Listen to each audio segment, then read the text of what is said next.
एक समय की बात है, एक गांव में एक लड़की रहती थी।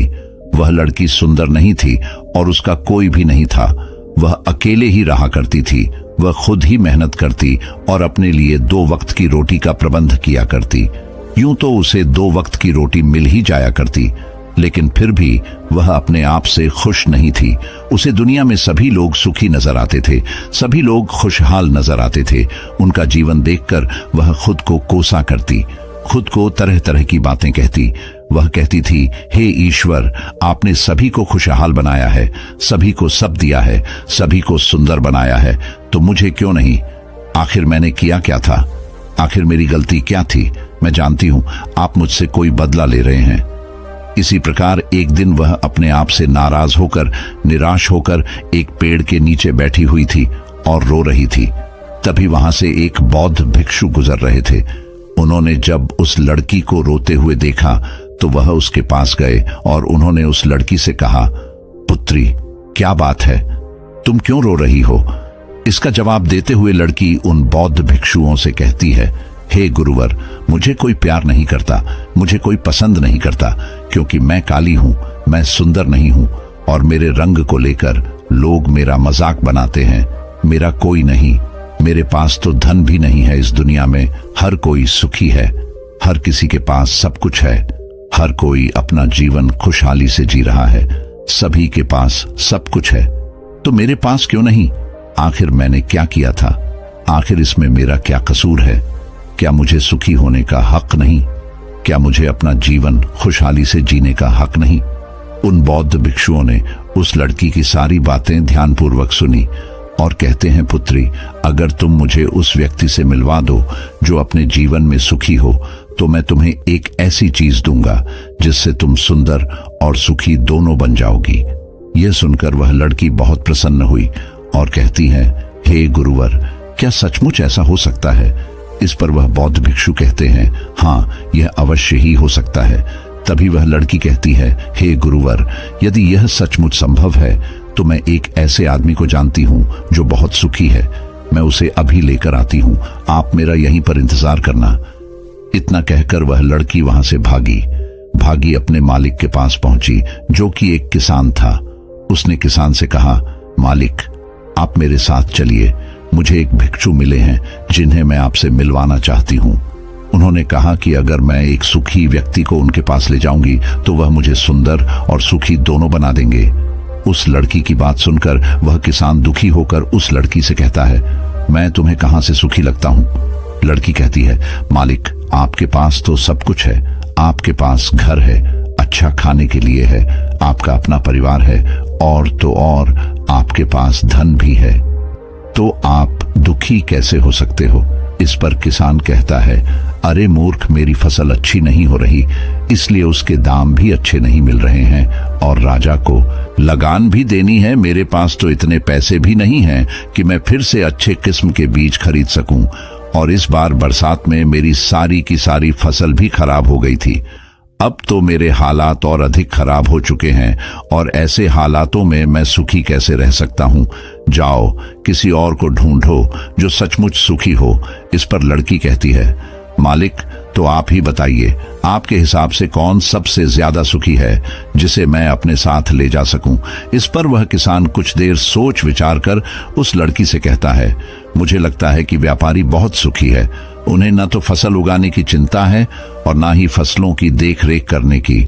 उन्हें तो बस फसल खरीदनी होती है और वह उसे कहीं से भी खरीद सकते हैं, और तो और वे अन्य चीजों का भी व्यापार करते हैं जिनका मौसम से कोई लेना देना नहीं होता, और वे लोग हमसे कहीं ज्यादा अधिक धन भी कमाते हैं। लोग उनका आदर सम्मान भी करते हैं। मुझे तो लगता है कि वही सबसे सुखी हैं। तुम उन्हीं के पास जाओ। लड़की वहां से भागी एक व्यापारी के पास जा पहुंची और उस व्यापारी से कहती है, मालिक, आप मेरे साथ चलिए, मुझे एक भिक्षु मिले हैं जिन्हें मैं आपसे मिलवाना चाहती हूँ। उन्होंने कहा है कि किसी ऐसे सुखी व्यक्ति को ले आओ जो सचमुच सुखी हो, और उसके बाद वह मुझे एक ऐसी चीज देंगे जिससे मैं सुंदर और सुखी दोनों हो जाऊंगी।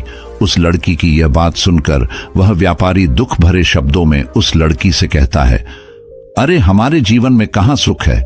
चारों ओर से तो हमें दुख ने ही घेर रखा है। चोर लुटेरे डकैत, हमें सबका ध्यान रखना पड़ता है। व्यापार में अभी बहुत घाटा भी चल रहा है, और तो और राजा हमसे अतिरिक्त कर भी वसूल रहे हैं। अब व्यापार करने में बहुत दिक्कत आने लगी है। हमें सुरक्षा भी नहीं मिल पा रही। जीवन पर हमेशा कोई ना कोई संकट मंडराता ही रहता है। मुझे तो ऐसा लगता है कि मुझसे दुखी इस दुनिया में और कोई नहीं है। इस पर लड़की कहती है, परंतु मालिक, आपके पास तो इतना धन है, आपके पास इतनी जमीन जायदाद है, आपके पास इतना अन्न है, रहने के लिए इतना बड़ा मकान और खाने पीने के लिए हर प्रकार की सुविधाएं हैं। इसके बाद भी आप दुखी हैं।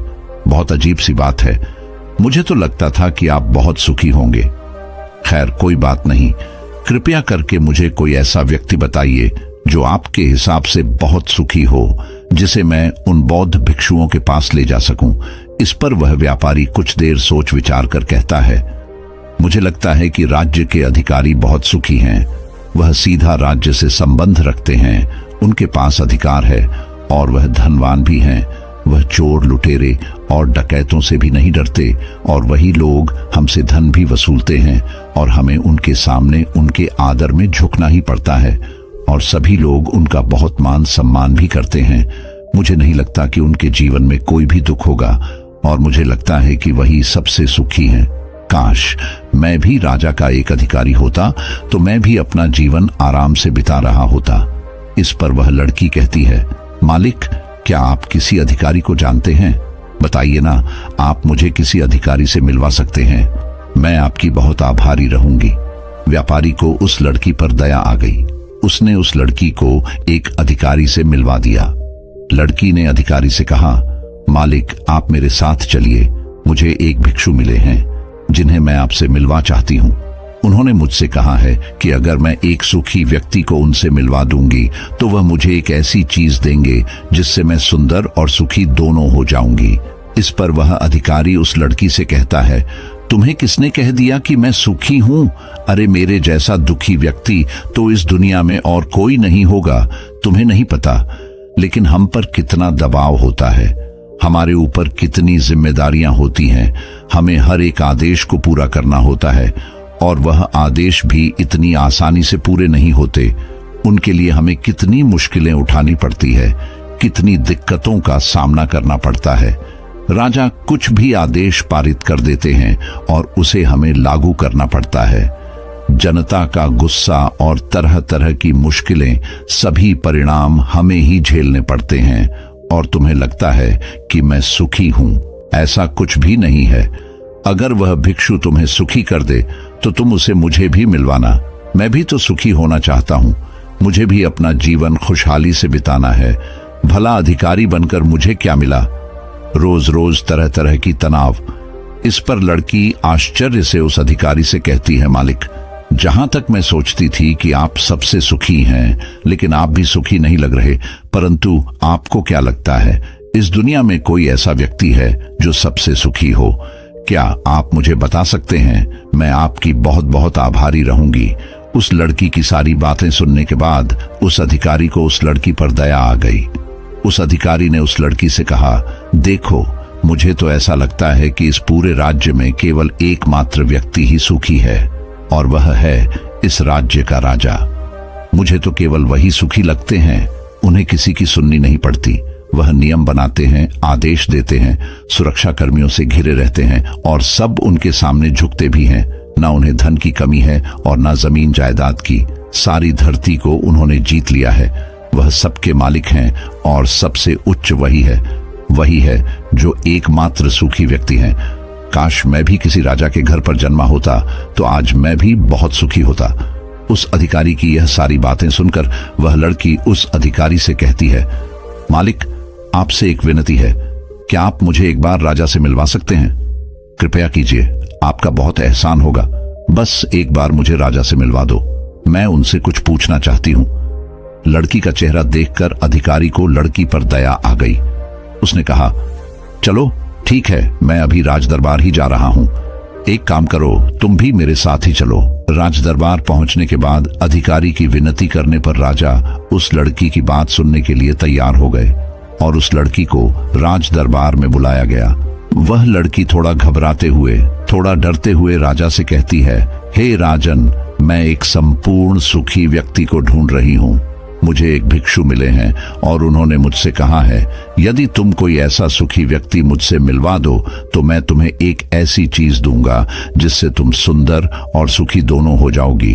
काफी लोगों से मिलने के बाद मुझे यह पता चला कि आप ही हैं जो इस दुनिया में एकमात्र सुखी व्यक्ति हैं।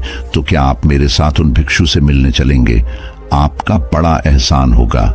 राजा उस लड़की की बात ध्यानपूर्वक सुनता है और उसके बाद जोर जोर से हंसने लगता है और उस लड़की से कहता है, अच्छा, सबकी तरह तुम्हें भी लगता है कि मैं इस दुनिया का सबसे सुखी व्यक्ति हूं, लेकिन यदि कोई मुझसे पूछे कि इस दुनिया में सबसे दुखी व्यक्ति कौन है तो वह मैं ही हूं।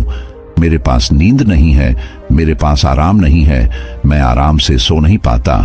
अंगरक्षक हमेशा मेरे आसपास रहते हैं, उनके बिना मैं अकेले कहीं जा भी नहीं सकता। जरा सी आहट होती है तो नींद टूट जाती है। डर हमेशा लगा रहता है क्योंकि मेरे दुश्मन मेरे घर में ही रहते हैं, जिनका मुझे पता तक नहीं। कौन कब और कहां से मुझ पर वार कर दे कोई नहीं कह सकता। यहां बैठे सभी लोग मेरे दुश्मन ही तो हैं, वे सभी मेरे शत्रु हैं। यहां पर बैठा हर एक व्यक्ति मेरे राज दरबार का ही है, किंतु मुझे सब पर शक करना पड़ता है। हर एक सांस मुझे भारी मालूम पड़ती है। इतने बड़े राज्य की जिम्मेदारी उठाना इतना आसान नहीं। तुम्हें लगता होगा कि राजा के पास तो सभी ऐशो आराम है, धन है, दौलत है, जमीन जायदाद है, उनके पास किसी चीज की कोई कमी नहीं और इस हिसाब से तो उन्हें सुखी होना ही चाहिए। किंतु मैं तुम्हें बता दूं कि यह सब सुख नहीं देते। इस पर लड़की राजा से कहती है, हे राजन, क्षमा कीजिएगा, परंतु यदि सुख धन दौलत नहीं देती, राज्य नहीं देता, जमीन जायदाद नहीं देती, ऐशो आराम नहीं देता, तो क्या हुआ? कम से कम सुंदरता तो सुख देती है। इस पर राजा एक बार फिर मुस्कुराते हुए उस लड़की से कहता है, पुत्री, सुंदरता जो मैंने देखी है, जो लोग शक्ल से सुंदर होते हैं उनके मन सुंदर नहीं होते। वे लोग तो एक मुखौटा लगाए घूमते रहते हैं। वे दूसरों को दिखाते हैं कि मैं कितना सुंदर हूं, लेकिन समय सबकी सुंदरता छीन लेता है। एकमात्र सुंदरता मन में ही रहती है और जिसका मन सुंदर है वह हमेशा ही सुंदर रहता है। इस पर वह लड़की राजा से कहती है, हे महाराज, तो आप ही बताइए कि आपके हिसाब से इस दुनिया में सबसे सुंदर और सुखी कौन है? इस पर राजा लड़की से कहता है, पुत्री, मेरे हिसाब से तो एक गरीब व्यक्ति जो 2 वक्त की रोटी का प्रबंध कर सके, बस इतना ही, जो किसी तंत्र, बिना किसी बंदिशों के, बिना किसी भी दिशा में घूम सके, उसे कुछ भी छिन जाने का डर ना हो, कुछ भी लुट जाने का खौफ ना हो, जिसे रात को अच्छी नींद आती हो, मुझसे पूछे तो सबसे ज्यादा सुखी वही होगा। और इस हिसाब से मैं तुम्हें देखता हूं कि तुम सबसे सुखी हो। तुम्हारे पास नींद है, अच्छा मन है, चारों दिशाएं हैं और कोई डर नहीं, कोई साजिश नहीं, कोई षड्यंत्र नहीं, बस जीवन है, खुला जीवन। मेरे हिसाब से तुम ही सबसे सुखी हो राजा की। यह सारी बातें सुनकर एक पल के लिए वह लड़की सोच में पड़ गई और तभी उसे इस बात का एहसास भी हो गया, वाकई में वह एकमात्र सुखी है, वही सुंदर है। और अब वह जो थी, जैसी भी थी, उसे खुद के होने पर गर्व होने लगा।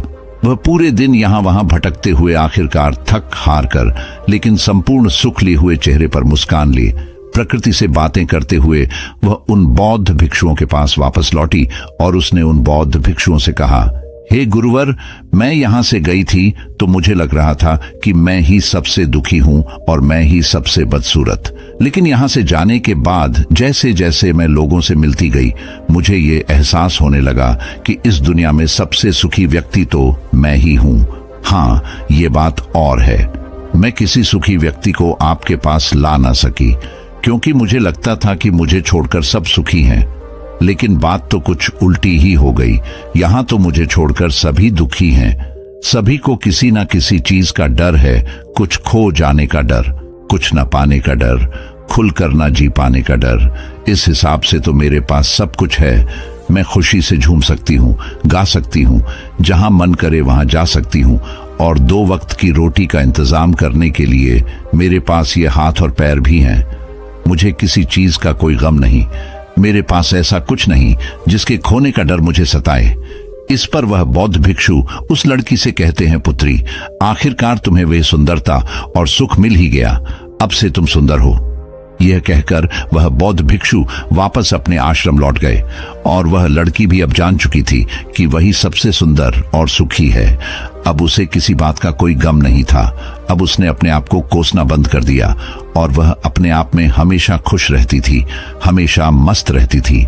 दोस्तों, हमें भी ऐसा ही लगता है कि हमारे पास कुछ नहीं और सामने वाले के पास सब कुछ है। वह कितना सुखी है, उसके पास हर चीज है, हर ऐशो आराम है, हर सुविधाएं हैं, किंतु ऐसा है नहीं। यह केवल आपके देखने का नजरिया है। असली सुख तो आपके पास ही है और वह है संतुष्टि। यदि आप अपने आप से संतुष्ट हैं, आपके पास जो कुछ भी है उसमें यदि आप खुश हैं, तो आपको कोई भी गम डरा नहीं सकता, आपको कोई भी दुख परेशान नहीं कर सकता। किंतु हमारी सबसे बड़ी तकलीफ यही है कि हम खुद को नहीं बल्कि दूसरों को ज्यादा देखते हैं। दूसरों से हम ज्यादा प्रेरित होते हैं और उनकी खुशी देखकर हमारे भीतर ईर्ष्या का भाव उत्पन्न होने लगता है। हमें तकलीफ होती है कि उनके पास इतना सुख कैसे है और हम इतने दुखी क्यों हैं, क्योंकि हम केवल उनकी तरफ ही नजर गड़ाए हुए हैं। हमने तो अपने पास देखा ही नहीं कि हमारे पास क्या है। हम उस पर कभी ध्यान नहीं देते, बल्कि हम तो हमेशा इस पर ध्यान देते हैं कि हमारे पास क्या नहीं है, और यही नजरिया आपको दुख और तकलीफों की ओर ले जाता है। आप चाहकर भी सुखी नहीं रह पाते। वहीं पर यदि आप इस तरह से सोचें कि मेरे पास बहुत कुछ है, रहने के लिए अच्छा घर है, खाने के लिए अच्छा खाना है, पहनने के लिए अच्छे कपड़े हैं, कम से कम 2 वक्त की रोटी का आपके लिए इंतजाम भी हो जाता है, लेकिन बहुतों के पास तो यह भी नहीं होता, तो क्या आप सुखी नहीं हैं? क्या आपके पास वह सब नहीं है? जरा एक पल के लिए सोच कर देखिएगा। अब आप में से कितने लोग यह कहेंगे कि यह सब तो खाली बेकार की बातें हैं, ऐसा कहने से कुछ नहीं होता। लेकिन मेरी बात का विश्वास कीजिए, बस एक बार के लिए आप 24 घंटे के लिए यह प्रण कीजिए कि आप केवल सकारात्मक विचारों पर ध्यान देंगे, सकारात्मक घटनाओं पर ध्यान देंगे। आप देखेंगे कि वह दिन आपका बहुत अच्छा